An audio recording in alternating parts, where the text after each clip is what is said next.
Always a pleasure. Look at that lovely smile in the jungle. It's so good. Cheers me up. The Hi, stresses of James. London. Hello, Simone. Yes. There's not much How you stress doing? here. Stress is what you make of it, right? What stresses you out in Belize? Does anything stress you out? Um, no, I mean, snakes. You don't want to step on a snake at night, you know, or a scorpion. Those kind of things aren't Oof. great. But it's no, it's really not. There's not much here that's stressful, really.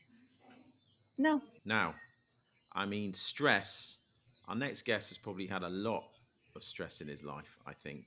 Just organizing what is arguably what went from nearly a few digit numbers to millions of people attending this annual event, the Love Parade, Dr. Motta. Yeah, I checked I up. know, I mean, Dr. we went. Motta. Yeah, I mean, imagine the stress. Well, I mean, he'll have had a lot of stress. You want to ask him about what he's been through. You know, Yeah. the event, the Love Parade, what started in '89. When was the first? Because we went with MTV. If I remember correctly, we went in '94 and '96. There's some very funny stuff of you on YouTube. You really like oi oi, and there's that woman like, yes, Simone, yes, Simone, and you bumping into Lauren Garnier. We were really Oh your my anecdotes with God. Steve Blame at the Love Parade. So we went in '94 and '96 and did a couple of party zones from there and MTV dances, I think. But did you go before '94? So I don't know which year it was that I went with Steve Blame, but the clip that you're talking about, where I'm going to this woman, what does the love parade mean to you? Love, and dance, right? That Yeah, yeah, yeah. clip, that is the only, that and Lauren Garnier are the only two clips of that first love parade. Because within minutes of the love parade starting, Steve Blame and I jumped on a float and just left our crew. So our crew couldn't find us for like the whole day. So all the interviews that we had planned never happened. Like the whole everything just got messed up. And by the time our crew found us back, the love parade was over, and Steve and I were dancing in a fountain with all the other ravers with like water guns shooting at everyone. But yeah, we just didn't film anything. It was pandemonium. It was fun, But what's but that? yeah, You don't remember the I year? don't think You don't remember the MTV. year? I have no idea. I do know. So MTV had been promoting that they were going to have this big love parade thing. So this had been going out for weeks on end. And then we actually managed to come back with no material at all. So we could not make shows out of it. It was quite bad. It was the one time when I thought I was going to get fired by MTV. And I walked into our boss's office, and he was just sitting there looking at his paperwork, and he just wouldn't look at me. And I knew I'd done wrong, because not only had I come back without anything filmed, I also had missed my flight. I lost Steve. I lost all my money. I lost my credit cards. They had to get a new night for me in the hotel. I mean, the whole thing was a disaster.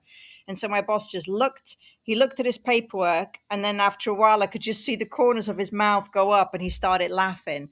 And he went, "Simone, don't ever do that again. Now get out my office." And that was it. And I didn't get fired, even though MTV was left trailering something for weeks and then didn't come up with the goods because I hadn't Wow, wow. delivered. You So may have annoyed yeah. some sponsors, which is an interesting angle, the sponsorship thing, obviously, with Yeah.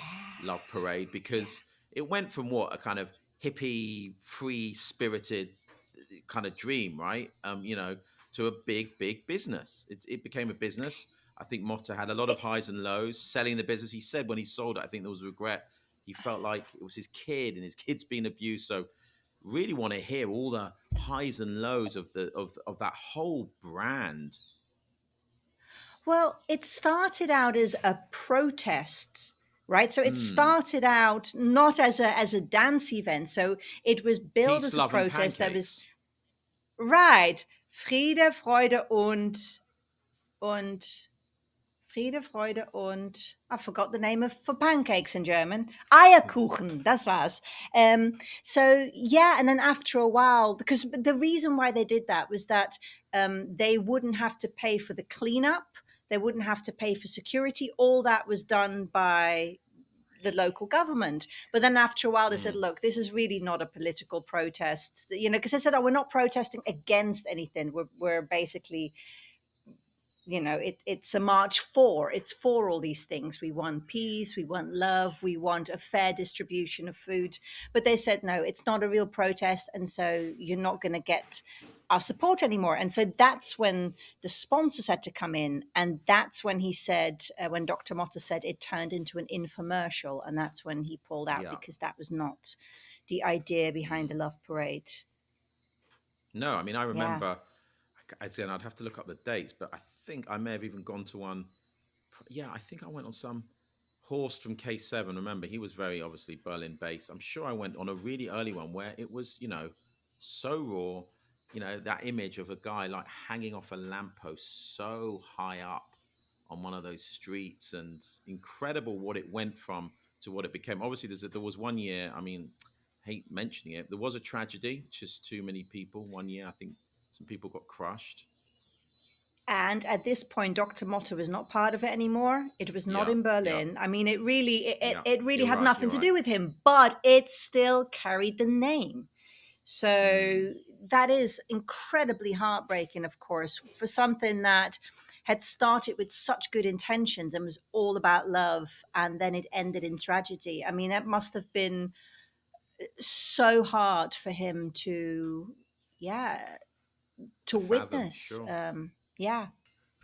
Yeah, I want to hear about Rave the Planet, the new stuff he's up to, and that's it. Really, there's so many. I, Yes. I guess a bit like Claire and Mike, the Manumission. There is that is so pivotal and monumental in rave culture. Manumission and Love Parade, two Mm-hmm. incredible, iconic clubbing events that perpetuated. And as I say, there's danger surrounding them, Yeah, and but I fun, of mean, it really course, and changed fun, the a lot of face fun. of yeah, it really it's yeah, it really put a stamp on our whole generation and the experience of people growing up. And of course, with the Love Parade, I mean, there was the whole thing of the Berlin Wall coming down and East and Mm-hmm. West joining. And I mean, this is why it became so massive. The timing of it was almost like a, yeah, I mean, it wasn't A planned as shift, a such, but seismic it was really shift. lucky that it came right, and it came right at that moment. And yeah, incredible to have been there, to have been part of it. And I'm very excited to now talk to Dr. Motta about it. And like you said, about the new plans, what's happening with Rave the Planet. And the other thing, he's involved in, they want to get a UNESCO heritage something for Berlin Techno. They want that to become part of UNESCO's heritage, Or like a I don't know, site or somewhere, status. yeah, which is like, yeah, sure. Well, I look forward So that'll as be ever interesting to to find listening. out. It's going to be interesting. Mm-hmm. All right. Thanks, James. Nice. Oh, also Matthias, Dr. Motte. Herzlich Yes. willkommen. Thank you for being on the show. Thank you very much for the invitation. Yes. Well, I guess we'll stick to English, right? I'm fine with that.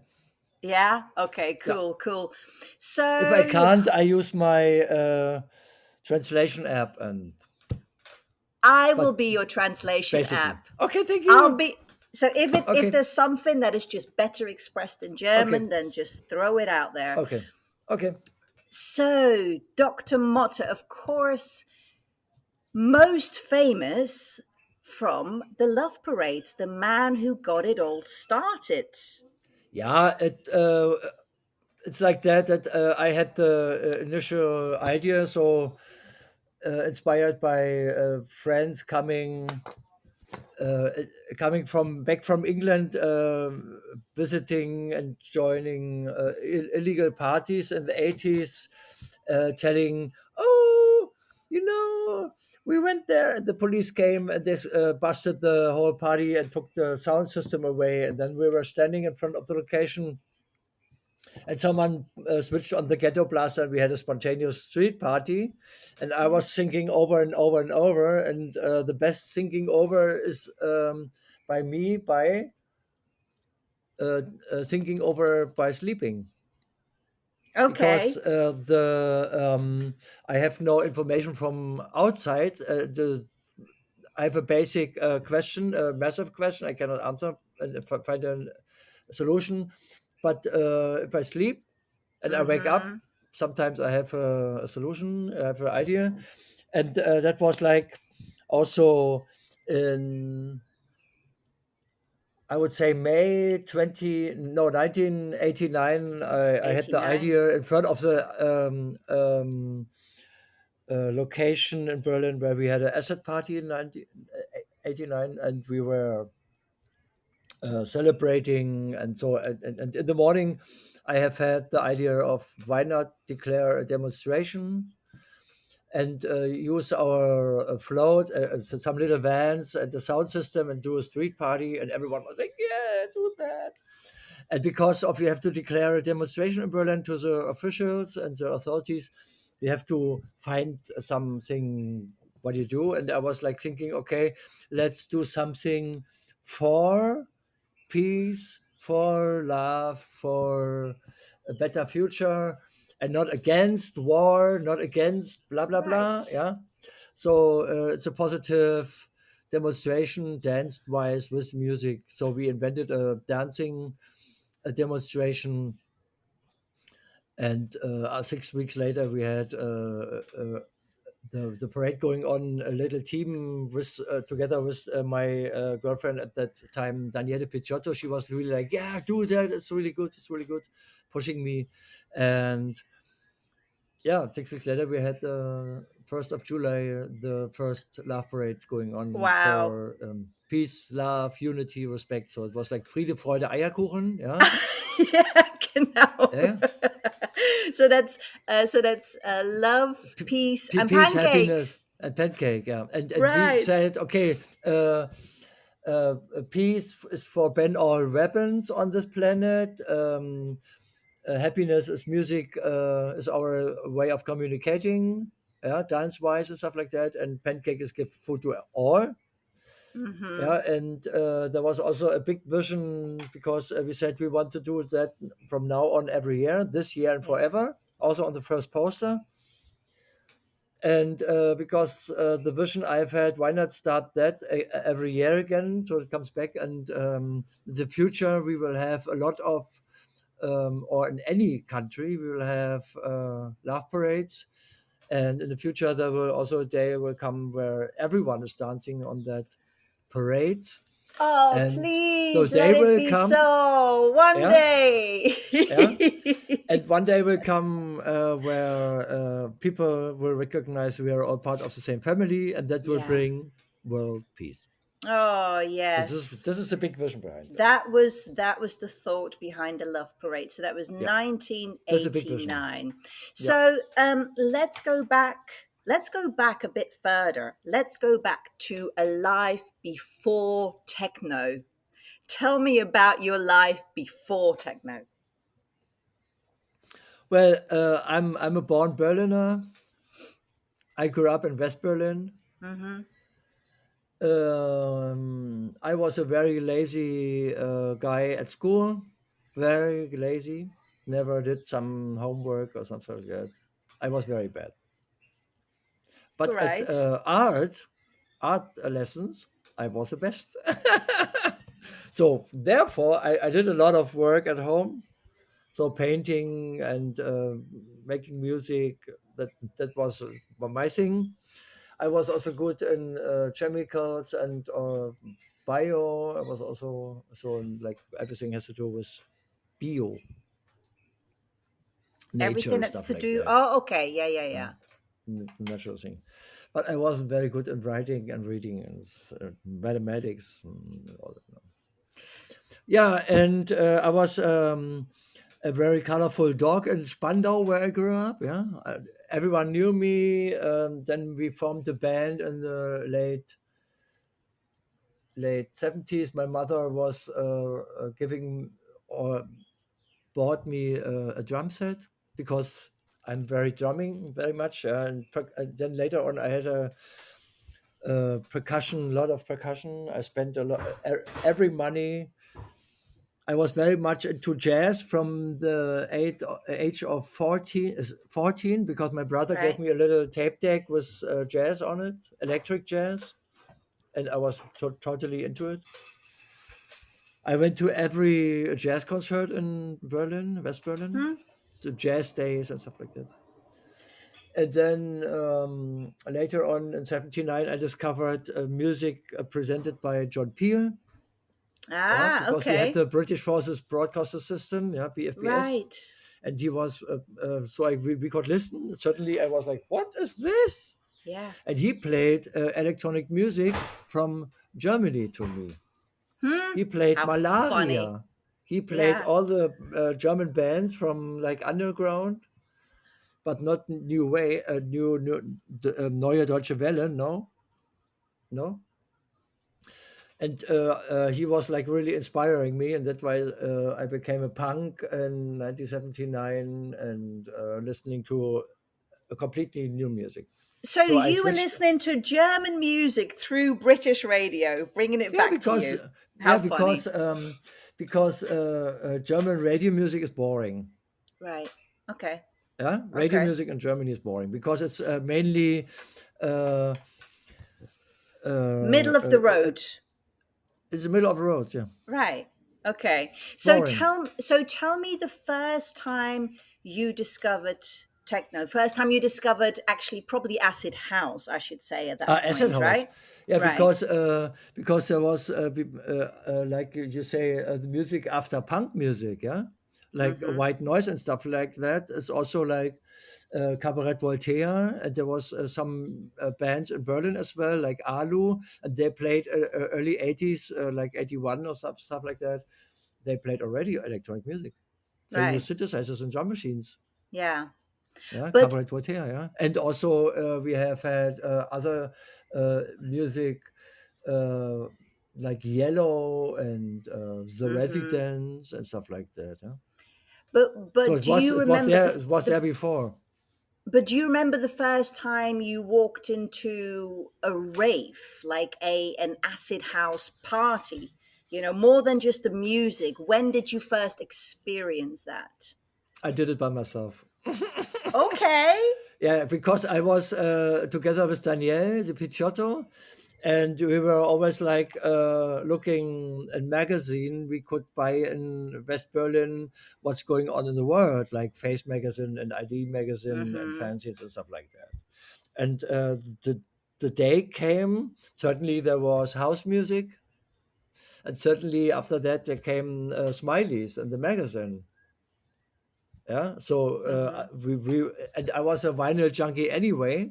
So because in 1986 we started our own club in Berlin, Turbine Rosenheim, Turbine Rosenheim, yeah, and we Mhm. played any new music. We played only independent music, no major music at all, but independent music and soul music from the beginning, like 1940 till today.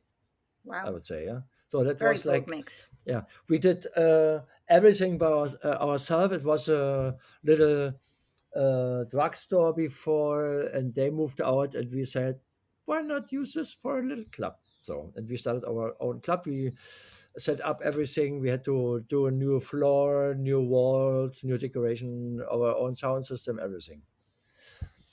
And that was really nice. And it was like with 100, with 250 people, it was packed. We I was a DJ for Saturdays, and I played the whole mixture of everything. And certainly because we went to record shops every week to get new music, certainly there was also acid house. Mhm. And because of being well educated by magazines, Face and ID magazine, I said, why not start an acid house party in at the Turbine Rosenheim in September 24th or something like that, 1988. So I did it by myself, Wow. together So with my you friend with my friend Johnson. We Yeah. shared the evening, so we were like he 1 hour, I 1 hour, and so we Yeah. had a ping pong play, and it was very successful. So Wow. I since then, love. I'm still sticking to electronic dance music. Right. I mean, but I think with Berlin, I mean, the timing was so right, wasn't it? Because of course the wall came down and Yeah, that suddenly, came later. That came later. yeah, but First we okay, started not with that, Acid of course you House. started the club, but I mean, with regards to like the Love Parade and the whole techno scene, the whole explosion of that was very much linked to East and West coming together, right? uh, for us on the dance floor, because there was also Dimitri Hegemann who started a UFO club. It was like in a ordinary cellar in a building where people live, in a cellar. Um, it was an ordinary cellar, and where people store their stuff, and the ceiling really low like that. Yeah, it's really, so you had to duck all the time, cover your What? protect your head. Yeah, it was really low Yeah, level, low ceiling, yeah.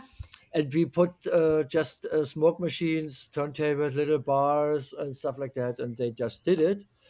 And what they say, what happening after the war, that at that day, because we also had radio stations in Berlin like Monika Dieter and Rias Berlin.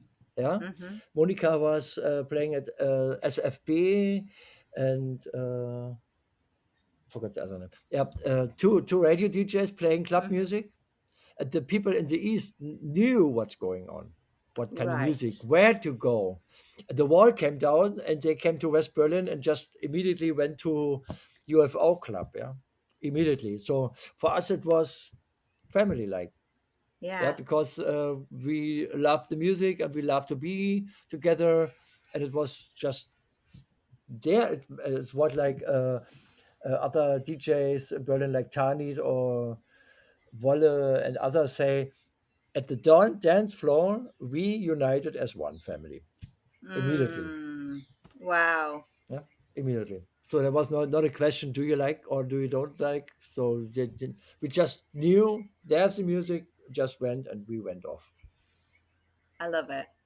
I Yeah. love it. So, Yeah, because this was actually initiated by the Summer of Love '88 in UK. mm-hmm.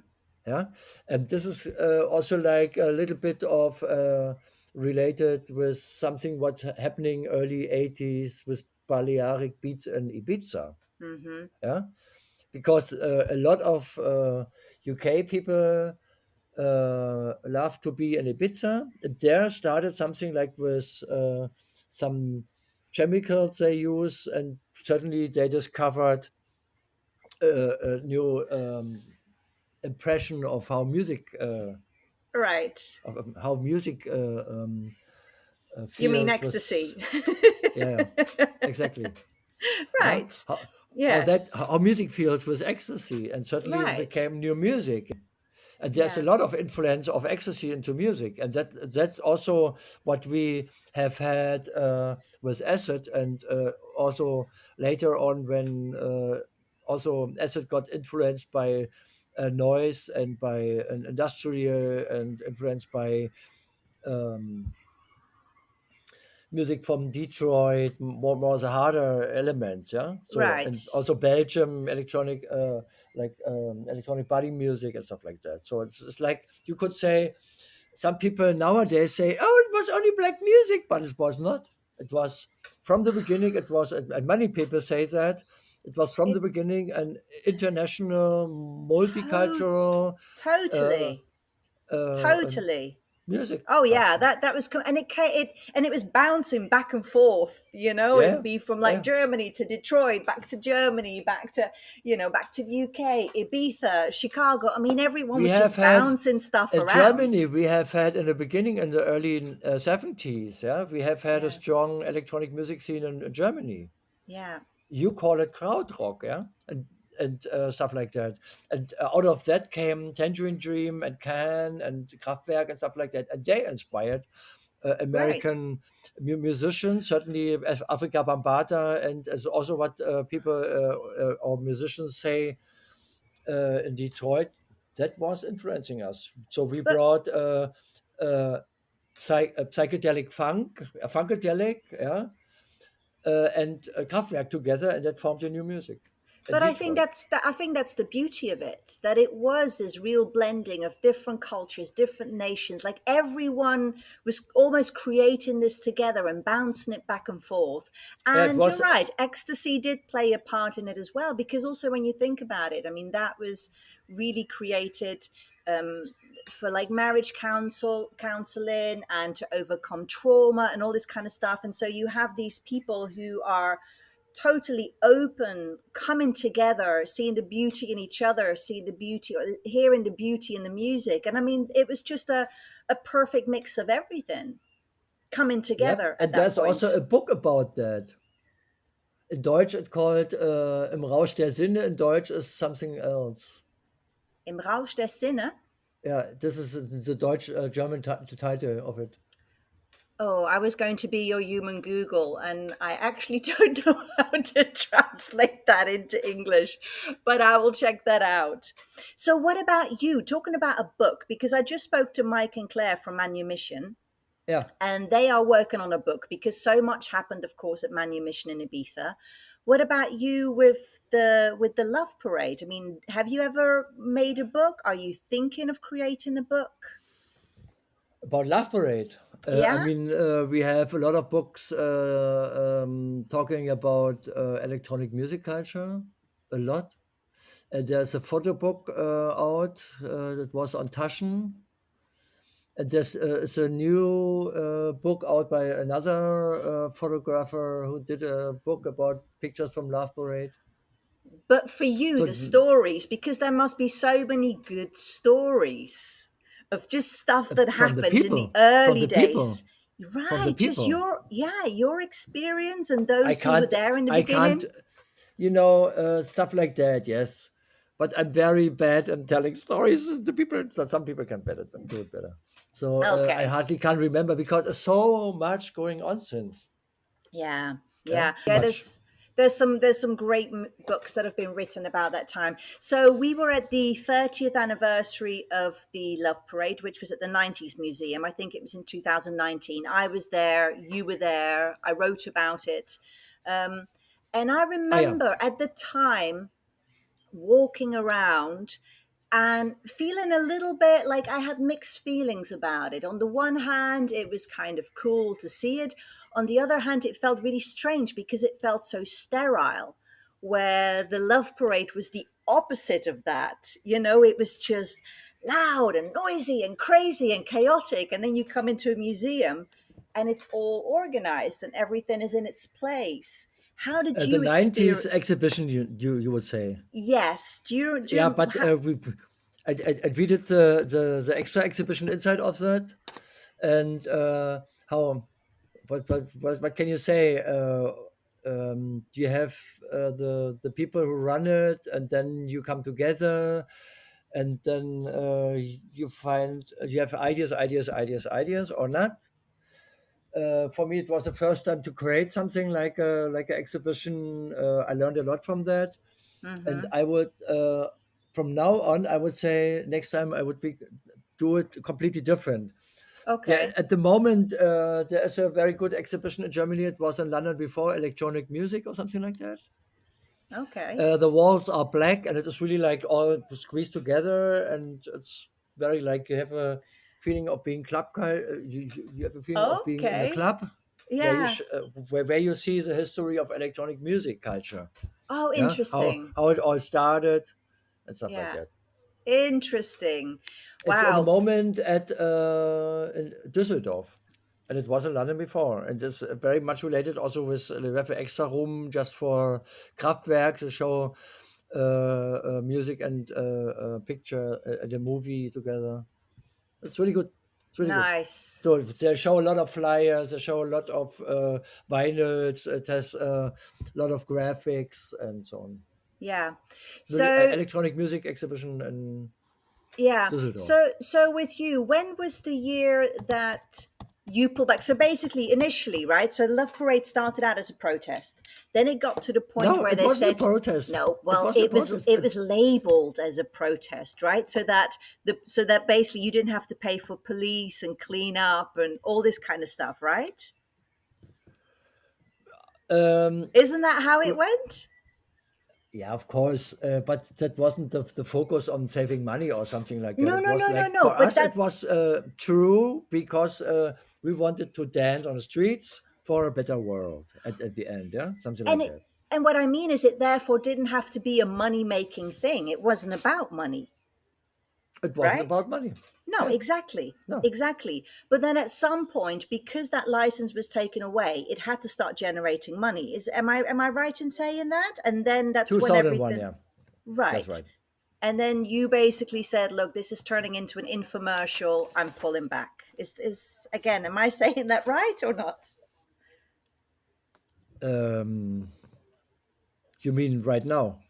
No, back then, so things were changing. Suddenly, sponsors had to come in. It started to, become like a We had more sponsors before because okay. if we have a million people to organize, Hmm. and also to set up everything and stuff like that, we have to collect money somehow. And were not thinking about taking donations or something like that because we are an ordinary uh, company, so we have to make some profit somehow, and also like to organize. We had to arrange something, so we had sponsors before, but the situation in 2001 was like that we had people who didn't like us as at all, so haters of the Love Parade, and it was basically an opera singer, a Okay. woman, Yeah. and she organized something, and she was very much organizing. So she said I can start a demonstration as well. I want to block the Love Parade, so I use the day when the Love Parade will be second Saturday in July 2001. And then we came, and no one has written it down as a law, but the government said who comes first is first, so, and not us. That's what happened. Mhm. And that's So why that that caused a huge problem to us because we could not run the lab parade on our fixed date, and everyone was what's going on here, and we were like having a lot of press conference, and no one from the officials talked to us because politics don't hang out of the window so far because they can fall down, and no one talked to us. And then we had the wrong decision. We made a case out of that and lost the case. Yeah, in Berlin at Verwaltungsgericht, hmm. we lost our own case. But the love parade did continue to happen. Yeah, we used our own money we had in backstock. Oh, Yeah, yeah. It was really hard to run, and in 2003 we had no money, and the city and the mayor Wowereit gave us 500,000 if we could make it. But in 2004 we had no money, and we had no concept, and we had no business company manager. CEO was just leaving. At the time, it was the wow. brother of Westbam, Fabian Lenz, and Hmm. she just left us alone. And I'm not a CEO. I cannot do that. I'm an artist. I'm a crazy guy who can have crazy ideas and inspire people and stuff like Right. that. Yeah. Wow. So is Yeah, that then when the you then the money went off, so we were nearly bankrupt. wow, and so that's when you pull 2005. back. Yeah. That's when you pull back and that's when you What do you mean with pullback? well then you weren't so basically didn't you actually say, okay, I'm nothing to do with this anymore? You weren't part of No, it Love got Parade sold. The and whole company got sold to a it's private sold. person. It was Sold. sold. So the Okay. majority of the shareholders of the Berlin Love Parade Berlin company Yeah. sold it. Wow. Wow. And 100% then, to a fitness chain. oh And God. And then, in 2006, it was happening once in Berlin because we had all contracts with the cities. yeah. So they used this contract. In 2007, they tried to do it, and then they moved out of Berlin because the authorities were too slow. And And then, of they course, announced, I "Let's. mean, I'm looking for a city where I can do that." And I was there already saying, if you go out of Berlin and you have a million people in whatever city it will be, you have a problem because they have no experience. The yeah, authorities have no experience, yeah, and you have yeah. no experience. This can cause problems. And in Oh, 2010, it happened in Duisburg. I know. I 20, know. 21 people died. Unbelievable. Like Yeah. I just get like shivers thinking about this. So how how did you get through that period? Because to have started something that started out of love and joy, and then to see And that name, music and even though dancing, it people hadn't, bringing yeah, together. but even though it had nothing to do with you anymore, it still had that name. And so how did you how did you do around that time? It must have been really hard to witness all Well, this. I'm not sticking too much to so many things anymore. And at that time, I was like announcing that I'm not with it anymore because Yeah. this has nothing to do with the culture we are No. studying and we are living. Yeah, because it was Yeah. only now just a brand, but not the spirit. Right. This because I said, okay, they can buy a brand, but not the spirit. No. No. So, Yeah. So what else? Yeah, so they took it and they moved it away from Berlin. Everyone said, "Oh, Labrade has to be in Berlin" and stuff like that. And at a certain point, I understood that this new owner with his fitness change mainly just took this well-known brand, a worldwide well-known mhm. brand, just to Yeah. make advertisement for his fitness chain. Wow. Well, Yeah. yeah, But you and now know, we are going to bring it back this year with in the real Berlin spirit, with the with the real real spirit. spirit, exactly. So tell me about what's happening. We have started a non-profit company. Mhm. We have started in 2019 to build it up, to find partners and stuff like that, make a concept and stuff like that. In January, we went public, had a press conference. 2 months, we had a very good run, getting a lot of donations. We also had private donations to set up everything, like containers in a mall, and having a model where we can try to show up how many people did a donation, because for every €5 we set up a little figure on a model, because we like to fill it with a lot of money to get the new Love Parade spirit as Rave the Planet Parade in Berlin Rave the planet, happening again, yes. and it needs to be organized. And then suddenly in March 2019 20, we had a 2020 in March 2020 we had the pandemic coming, Mhm. and with that all the money just stopped, to all the donations stopped. Oh no. Yeah, yeah, so that And of one course, hard time. yeah. We did something else. So we did one of the first regularly streaming every week. We set up a little camera system in our one of our containers, and then later on we moved into a hotel um, to present 100 DJs via our streaming. We called it Instant Rave. Instant Yeah, rave. and then Okay.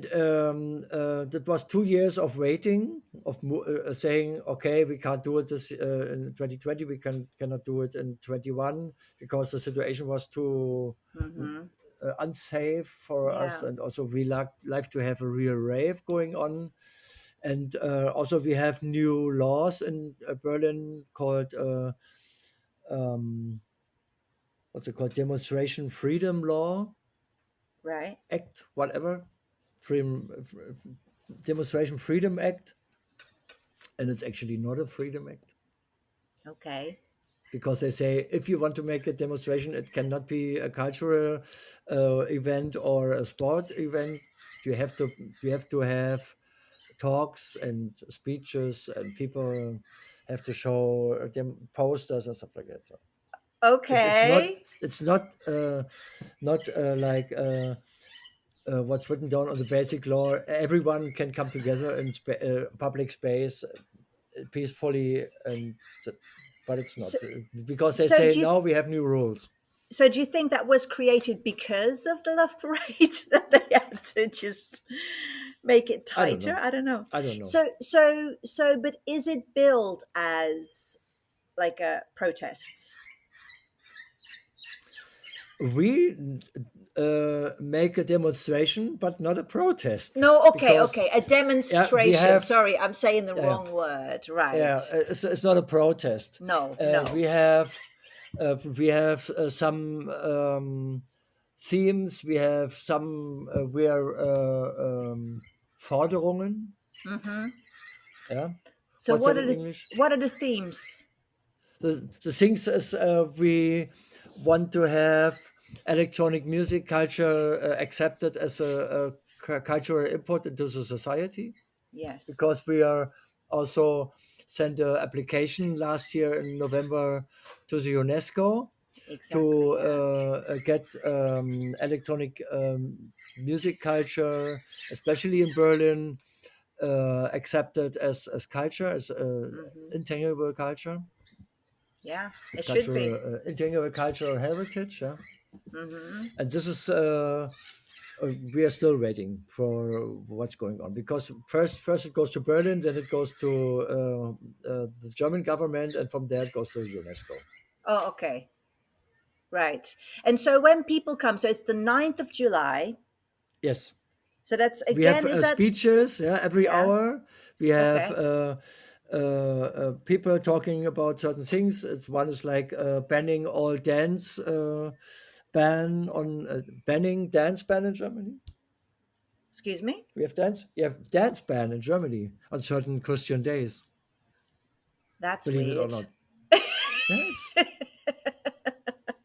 Okay. Yeah, What, and God also doesn't what. like dancing? Come on, they should play God as a DJ, shouldn't they? When someone says you can't dance on those days. Come Yeah, but still, on.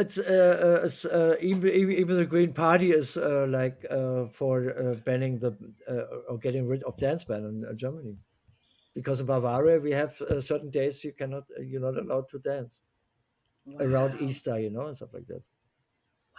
That's so Yeah, weird. That's so because you weird. cannot honor God by dancing. No, it's not allowed. That's so strange. They should go to one of those gospel churches. It's like, what are you talking about? You're meant to sing and dance to But we celebrate. are in Germany, Okay, so the And 9th of there's also, yeah, 9th of July, and July, and we yeah, also another theme is like get a basic income for artists. So we yes, connect with yeah, societies, and they have a speech. And hmm, then Dimitri Hegemann from Tresor is also talking about techno and freedom, yeah. and so on and so on. You can Wow. find all these things on www.ravetheplanet.com. Ravetheplanet.com, and it's free. Anyone can come. So everyone head down to Berlin for the 9th Yeah, of July. yeah. Oh man, And this is we are in going to the be middle of good. organizing. What we are Yeah. actually like to do is what we have done in the 90s in Berlin. We like to show how that culture looks like. We love to continue with telling the story of Love Parade Spirits. It's like one day will come, we will generate world peace with it. And especially right now, um, because of the crazy and illegal war in Ukraine Yeah. and everywhere on this planet. Yeah, we like to bring people together dance-wise, because this is uh, Hmm. cultivating peace for Yeah. humankind on this planet. And this is what we are going to do. And it's one language. Everyone It's one speaks that language. same Exactly. language. Music, dancing. Oh, Dr. Motte, thank you so much for being on the show. I hope it's going to Thank you be very a much. fantastic street party the way it's meant to be. And yeah, absolutely looking forward to it. And thank you so much. I've had so many great moments at the Love Parade. So Thank you very thank you much. for all of those. All right. You're All the welcome. best. Cheers. To you too. Bye-bye. But Hello, James. hi, Simone. This is so odd. It is. We're in person. It's weird, It's right? really weird. We're so used to this whole Zoom screen barriers. I guess, are we positioned correctly? I don't know. I don't know. So let's work it out. So, Dr. Motte. So I'm looking at the screen now. Let's just look at the screen. That's probably the best eye line, right? Is it or not? What would we do? Okay. So shall I teach you? When you do an interview and there's a camera, the camera is the third person. Of course it so is. We are talking together and with the third person. So we're not going to ignore the camera. Oh, beautiful. We're not only going to talk to the camera because that's going to be really weird. Look at your MTV education. Beautiful. That's how you do it. Okay. Okay. So, Dr. Motte. Yeah. So I was wrong in thinking that he sold Love Parade because it became too commercial and he wasn't interested anymore. It basically, they were in huge financial trouble. And that's what happened. And so they were forced to sell it because he basically said after Westbam's brother left, who was the CEO, Dr. Motte had to do it. And he said, I'm not a businessman. Yeah. How actually, apart from sponsorship, was that thing making money? I don't think it really was making money at that point. They were just making sure that it could run. And then, of course, afterwards and after they sold it, that's when it became a money-making machine. And he said that the guy who bought it had all these fitness like studios, and basically he bought it to promote his own fitness empire. Wow. And Dr. Motte doesn't have many good things to say about him or basically where the Love Parade has gone. I was actually surprised in how little he had to say about the disaster. Yeah, really surprised. He basically just kept saying, that he wasn't involved and he didn't like where it gone, but he didn't really it's like he didn't really want to go to what that had meant, because it must have been hard. Can you imagine? Sure. What about the positivity from it then? If he was not talking much about the negative, what positivity came out of it all for him? Out of what? Out of the whole Love Parade, out of his whole experience in the whole thing, moving forward, the deal he didn't like. Where's the positivity? Well, I mean, the positivity is definitely in what they created before. I think he's very proud of what Love Parade did when it was the Berlin-based Love Parade. And he's very excited about the new. I mean, it's in just a few days. It's going to be Rave the Planet. So that's where the story continues. And it'll be really interesting to see how that goes.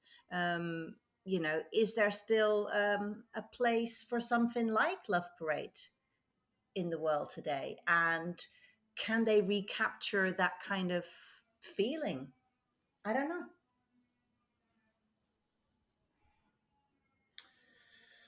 There's always places for big raves and people gathering, Notting Hill carnivals, Brazilian carnivals, Mexico Day of the Dead. Does it have that underground punkish spirit? See, that's the thing, because that's what got lost. So can they recapture that again? Maybe only in pockets, maybe not at that size. Yeah. Maybe, yeah. We will know in just a few days. And the other thing, the UNESCO cultural heritage status, that apparently can take years before they hear whether or not they're going to get that. So, yeah, to be continued, basically. Nice seeing you again, James. In person. Yes. All right.